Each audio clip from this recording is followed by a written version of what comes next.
Angelo Faloppa, presidente di Confcommercio Salano Jesolo, perché la decisione di inviare una lettera congiunta con l'Associazione Jesolana Albergatori al Ministero dell'Interno, quindi al prefetto e questore di Venezia, per chiedere rinforzi?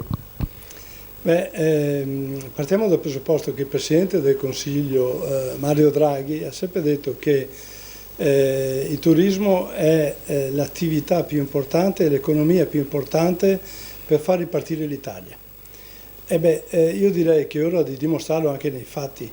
Non è possibile ogni anno dover veramente pregare in ginocchio di avere dei rinforzi. Sono anni che ci troviamo sempre a ridosso della stagione, la stagione è già inoltrata, a dover richiedere rinforzi necessari per una località che di 26.000 abitanti ma che durante il periodo estivo diventa una piccola metropoli. Per quanto riguarda invece l'ordinanza del sindaco, diciamo così, anti-alcolici, lei ha avuto modo di, diciamo in qualche modo, criticare la scelta di anticipare dalle 20 alle 16. Perché? Se ci riferiamo alle vie pubbliche, alle piazze, l'orario potrebbe anche andare bene perché è un segno di civiltà non bere alcolici in giro per la città.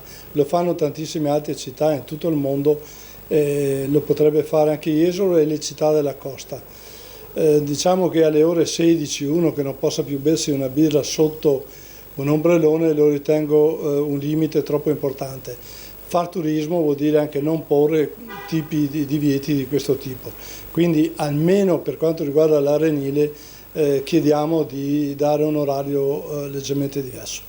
Premesso che l'iniziativa del sindaco e l'ordinanza mi trova sostanzialmente d'accordo, si può discutere magari dell'orario, l'ora più, l'ora meno, ma credo che in questo momento per i fenomeni che stiamo vivendo, ai quali assistiamo spesso nei weekend, ci sia forse bisogno di partire da un approccio culturale, da una formazione nei confronti di questi giovani che evidentemente, forse anche complice la pandemia di recente vissuta, che tuttora in realtà stiamo vivendo, forse si trovano a sfogare in maniera esagerata certe frustrazioni, certi momenti durante i weekend, e questo non può essere tollerabile.